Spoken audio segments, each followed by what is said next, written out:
My husband, David, and I have been married for the past 8 years. We have a son together called Tom. He is currently 4 years old and is a very playful kid with a hyperactive imagination.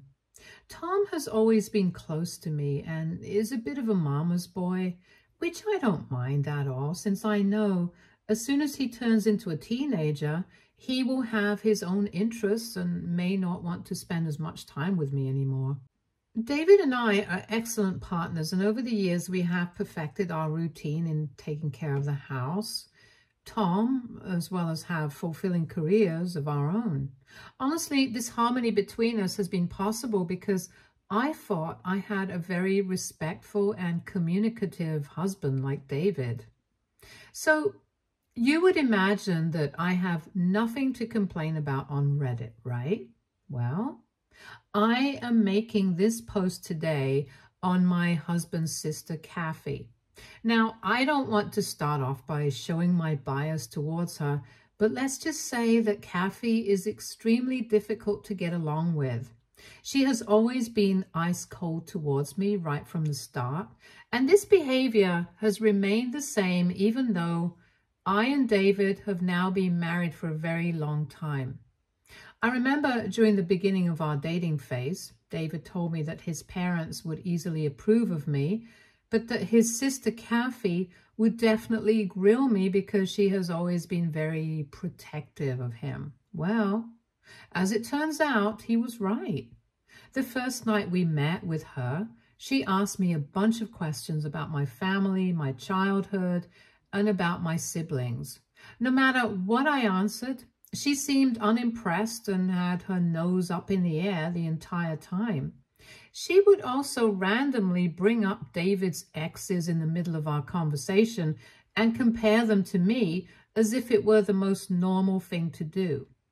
At one point, during the dinner, she invited David to join her and her girlfriends for a girls' trip, telling how he needed to clear his head before getting serious with someone. This statement really weirded me out, and I got visibly annoyed, which David noticed and told his sister to back off as politely as possible. Now, this is something that has sometimes annoyed me about my husband. Although he does stand up to his sister, he's not really strong about his boundaries because of his affection towards her. I guess this makes her assume that she can keep pushing the matter because she is the older sister, and according to her, only she has the best interest about him. Since that first dinner date, I was convinced that Kathy and I did not like each other. It did hurt me a bit, but I wasn't going to go out of my way to convince someone to love and accept me if their mind was already made up. And despite this incident, I was always polite to her whenever we did meet next, but she never made it easy for me. One incident in particular that pops up in my mind immediately is David's grandparents' anniversary party. They had invited the entire family, and I was invited as David's +1, as we had been dating for 1 year by then. Throughout the party, his family members would come up to me to strike up a conversation, and I honestly loved how chill and friendly his family was. The one person who didn't speak a word to me or even greet me was Kathy. I noticed that and kept out of her way as much as possible. At one point, his grandparents asked everybody to gather round so we could all take a group picture today. As we gathered together, Kathy loudly pointed me out and asked me to get out of the picture. David looked at her with his eyebrows raised as Kathy went on to say that maybe he would break up with me in the future and that she didn't want one of her brother's bimbos to be a part of this picture. My face got red in embarrassment as everyone looked uncomfortable as well. David tried to argue, but Kathy kept talking over him, saying how I was just a random stranger and I should not have even come to this function to begin with. I had heard enough and I felt utterly humiliated. David had attended many of my family functions and none of my family members had ever treated David this way. I excused myself and walked back into the house so I could look for my car keys. I had no intention of spending a minute longer with that woman. David and his parents came rushing behind me trying to apologize. His mother tried to convince me to go back with them, but the moment had been ruined. I could hear David's grandparents chastising Kathy loudly, and I felt even more guilty for ruining everybody's day. I left immediately, and that evening I even contemplated breaking up with David, as I knew I could not handle someone like his sister. However, as it turns out, David came to my place with flowers and pastry to apologize. He told me how everyone had laid it on Kathy for being rude to me, and that he had threatened to cut off things with her as well, which had apparently made her cry. He told me that he was getting fed up with his sister's antics and that he didn't want anything to do with her. We did talk a lot, but I felt reassured that he stood up for me. In the days that followed, David kept his word. We stopped meeting with Kathy altogether, and he stopped picking up her calls. She would sometimes show up at his house unannounced, so he changed all his locks and asked his parents to talk to her so that she could respect his private space. His parents supported his decision, so Kathy had no choice but to accept the fact that her brother didn't want anything to do with her. We thought this would make her think and regret the way she treated me, but as it turns out, it had the opposite effect. She started calling me and texting me, and she would leave me threatening messages, blaming me for everything. The tip of the hat was when she showed up at my work one afternoon demanding to meet me. Luckily, my manager intervened and kicked her out, but I was really shaken up. I told David that at this point, I had no choice but to break up with him to get away from his crazy sister, file a case against her, and take her to court for harassing me. David started to cry hearing this, pleading with me that there was no reason to break up, and begged me to give him a chance so he could take care of it. He then convinced his parents to set up a meeting between him and Kathy at their place, where they ultimately had their last conversation. His parents knew about what she was doing to me and made it very clear to her that they wanted nothing to do with her anymore as well. David and his parents warned Kathy that the way she was behaving was borderline crazy, and if she continued, they would all support my decision to take her to court. I don't know how, but Kathy finally broke down and admitted that she needed help. She opened up to them about how she was just spiraling and didn't know how to stop. She also revealed to everyone that she had lost her job and had been unemployed for the last few months, which had added onto her poor mental health. Luckily for her, David's parents stepped up and admitted her to a psychiatric hospital immediately, where she could be closely monitored. David reiterated his wish of not staying in touch with her, which Kathy finally learned to accept. She did send me an apology text, which in my opinion seemed a bit half-hearted, but for her sake, I hoped that she would heal. When David and I finally got married, we decided to not invite Kathy, even though she had eventually been discharged and seemed to be doing well in her life. I wanted nothing to do with her, and everybody respected my wish. She did send me flowers congratulating me on my happy day, which I very much appreciated. Right after we got married and returned from our honeymoon, Kathy announced that she was getting married. Everybody was surprised since no one even knew that she had been dating anyone at this point. But we were all pleased for her at the same time until we learned that she was dating a guy she had met during her time in the psychiatric hospital.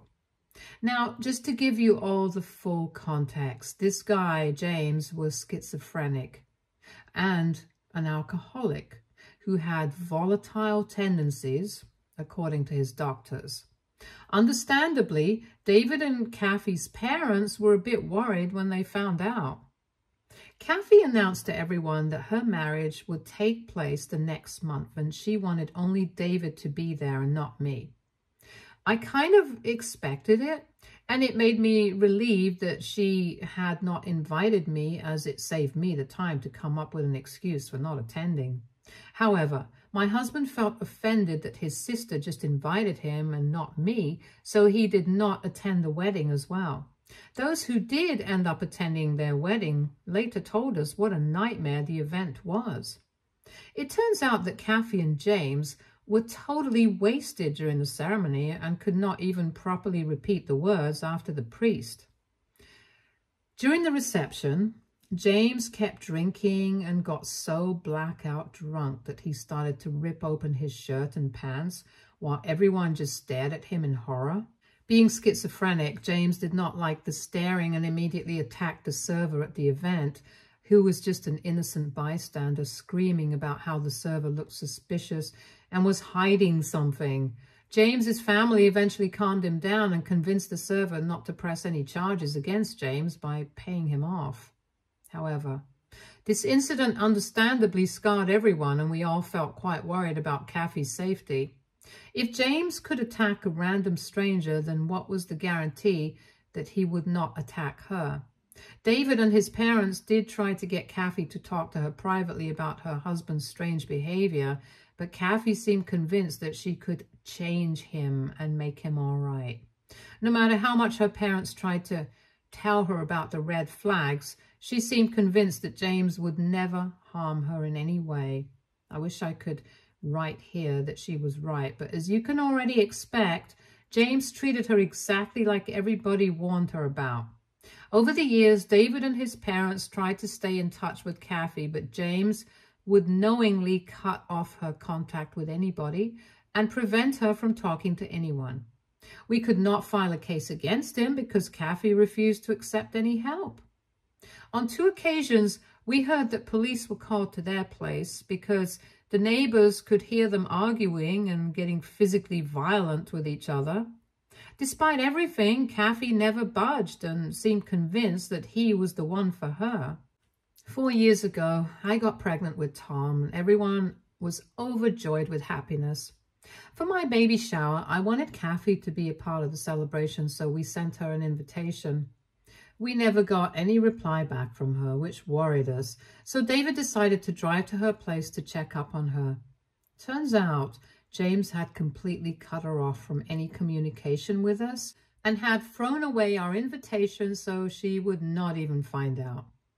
I don't know exactly what happened, but David understandably got pissed, so he and James exchanged a few heated words which did not end up going anywhere because Kathy did not feel that what her husband had been doing was wrong in any way. In frustration, David left, and that was the last we knew anything about her. We never contacted her again, even when Tom was born. Her parents also stopped going above and beyond to convince her, and we all just prayed that she would be okay. These past few years after Tom was born have been utterly peaceful and full of love. David and I never had any major issues to begin with, and now we have both reached a wonderful understanding and rhythm in our marriage.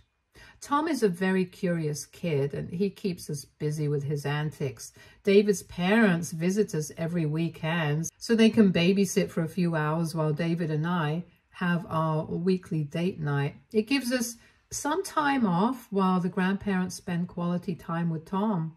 Everything seemed to be going well until 8 months ago when Kathy showed up at our doorstep all muddy and disheveled. Her feet looked dirty and she had no shoes on. We immediately let her in and I rushed to bring her a blanket, so she seemed to be shivering. And we had not seen her for years at this point, so we didn't know what to say. David kept stroking her hair and asking her if she was okay. She looked numb and stared off into nothing in particular. Eventually, she revealed to us that she had just miscarried. We sat in shock as she continued to recount how she had gotten pregnant a month ago and thought James would be happy for her. In the beginning he was, but over the weeks he got more and more suspicious that this baby was going to take her away from him and that she would not love him the same. They would fight a lot, and he would threaten to mix rat poison in her food to make her lose the child. Kathy told us that she woke up that day feeling uneasy, and when she went to the doctor, she found out that she had lost her child. She felt so sick and numb that she could not get into the car and drive back home, so she decided to just walk. Somehow, her brain led her up to our house, but I guess she must have at least walked 20 blocks or more bare feet. She did not remember why she had no shoes on. I felt so sorry for her and immediately gave her a hug. She took a moment to register the hug, but when she did, she hugged me back. We sat there for 5 whole minutes as Kathy slowly cried into my arms. We knew right then and there that this was her way of asking for help. David seemed ready to confront James directly, but I persuaded him to call the police and notify their parents, who would be better equipped to handle the situation. His parents were incredibly grateful to have their daughter back and assured her that they would support her no matter what. When the police took her statement, they were as shocked as us by the multiple abuses that Kathy had endured in her marriage until that point and kept quiet. James was then immediately arrested despite his protests and threats. He did keep denying it until the very end that he had nothing to do with her miscarriage, but as it turns out from Kathy's report, she had been indeed poisoned by him, which led to the loss of her baby. Long story short, because of James's mental issues and his incompetency to stand trial, the judge sentenced him to a psychiatric facility for treatment indefinitely. This decision was obviously frustrating, but we were also grateful to have Kathy back, safe and sound. I have to clarify that all my previous feelings of animosity towards her had disappeared at this point. As a woman, I felt bad for her and I wanted nothing but to forget our past so that we could keep moving forward. I wished nothing but for Kathy to heal after all this ordeal. She also seemed calm around me and was no longer mean. When we felt that she was ready, we introduced Tom to her as we thought it would help her recover faster. She got extremely close to Tom in a short time, which none of us minded really. I guess this should have been my first red flag. Over the weeks, she would find ways to spend more and more time with my son by showing up unexpectedly at our place without calling first. She was staying with hers and David's parents, so she could easily just drive over. She would insist on giving Tom baths or reading him his bedtime stories, which at first seemed like a kind gesture. However, her increasing presence started to feel a bit weird. It reached a point where Kathy would come over almost every day, unannounced, and always find a reason to stay longer than necessary. She'd bring toys and gifts for Tom, always seeking to be involved in his daily routines. She would also weirdly comment about his clothes or about his hairstyle, telling me how Tom would look better this way or that way, which bothered me a bit. While I appreciated her efforts to bond with him, it began to feel like she was slowly getting back to her old ways of undermining me.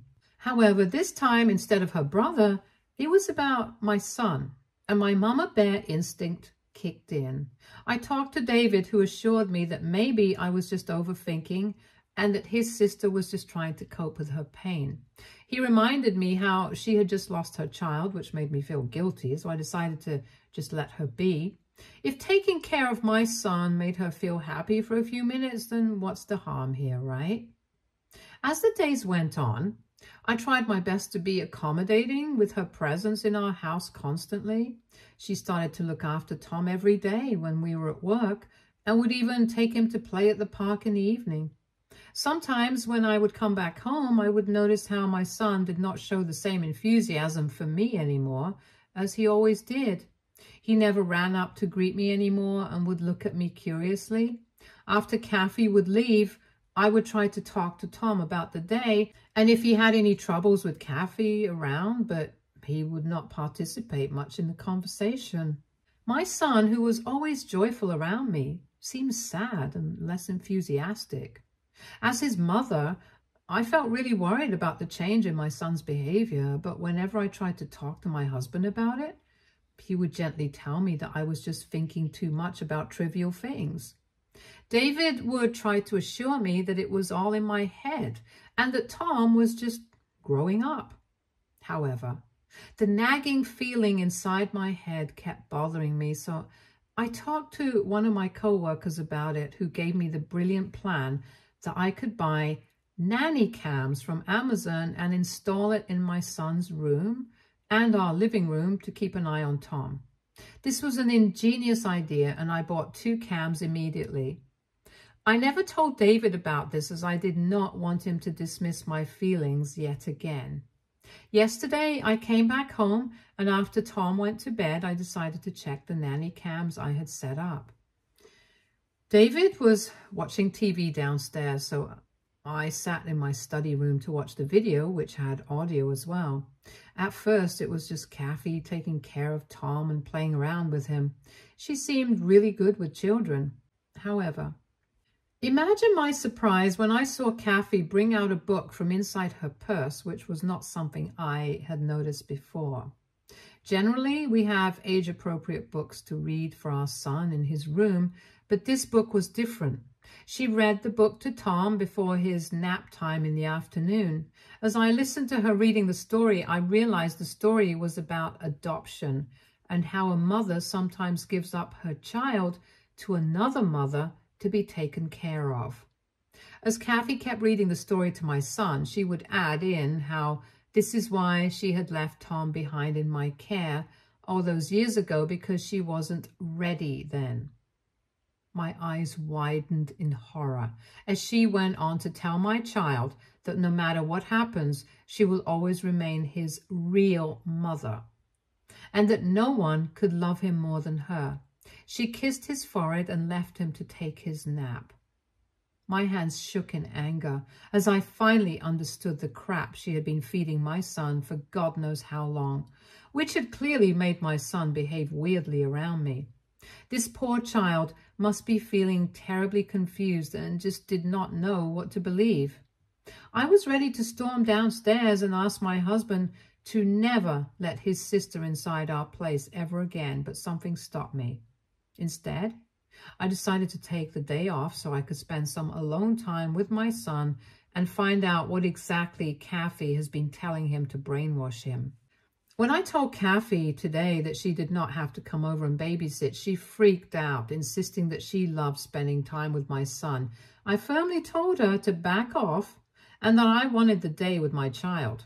David did ask me if I was feeling well, and I assured him that everything was okay, but that I just needed a break. Later, I took my son to his favorite park so we could play around the whole day. We had pizzas and spent the whole day laughing and having a good time. Before bringing up the conversation, I wanted my son to feel safe around me. When I did start asking him about what his aunt and he had been talking about, he got a bit quiet. I promised Tom that he was not in trouble in any way and that I just wanted him to know that he could talk to me about anything. And this is when my son spilled the truth. He told me how Kathy had been trying to convince him for weeks that she was his real mother, even though he did not really believe it. She would also tell him how I would eventually leave him because only real mothers love their children. Because of her insistence, he felt scared of asking me about it in case I would really kick him out. He told me that he loved me and he did not want to go and live with Kathy. Hearing those words, my heart broke for him as I stared at his tear-streaked face. He looked so small and vulnerable, a stark contrast to the joyful and playful boy I knew so well.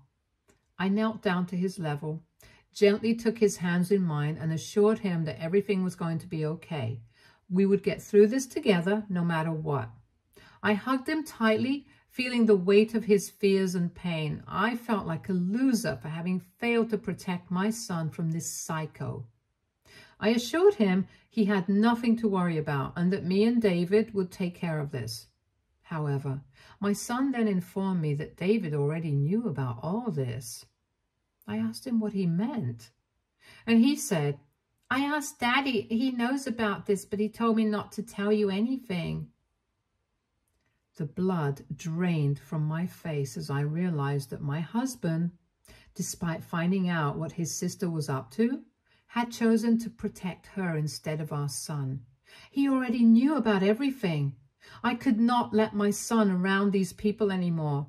I did not want my son to be confused and frightened about his own mother. I was his mother, and it was my job to protect him from this.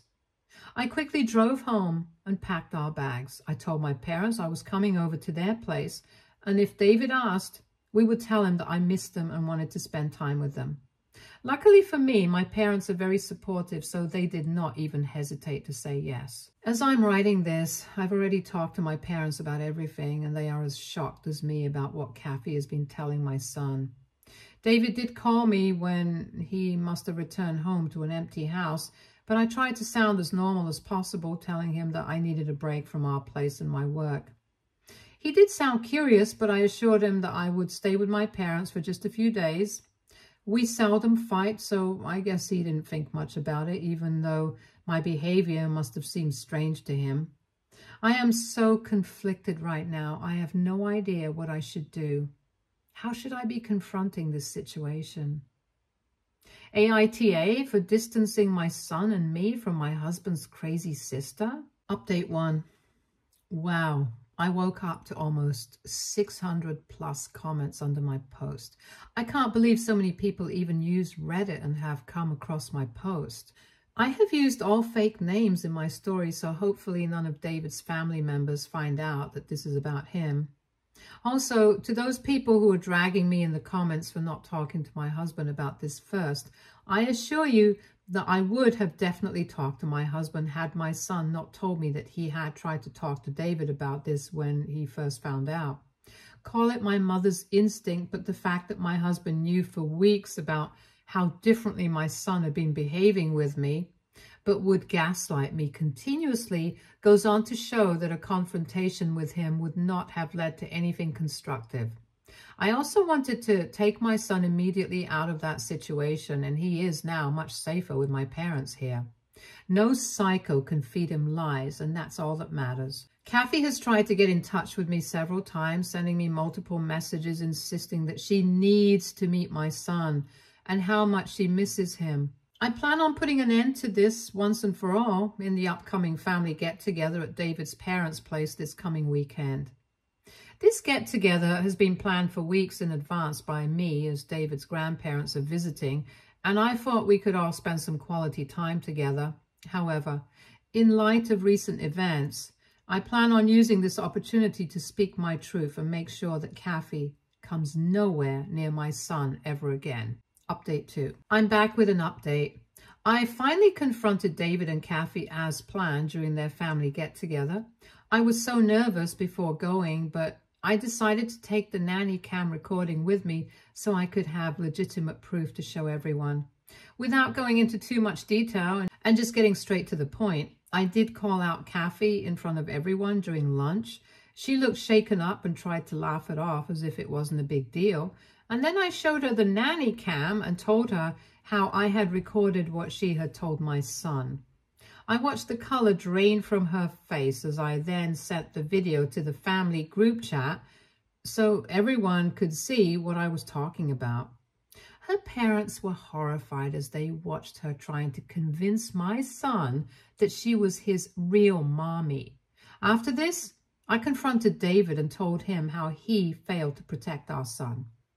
My husband looked really guilty but tried to justify it, saying he didn't think much about it and thought that this would help his sister get over her grief. He felt torn between supporting his sister's recovery and telling me about it, but ultimately he chose to keep quiet.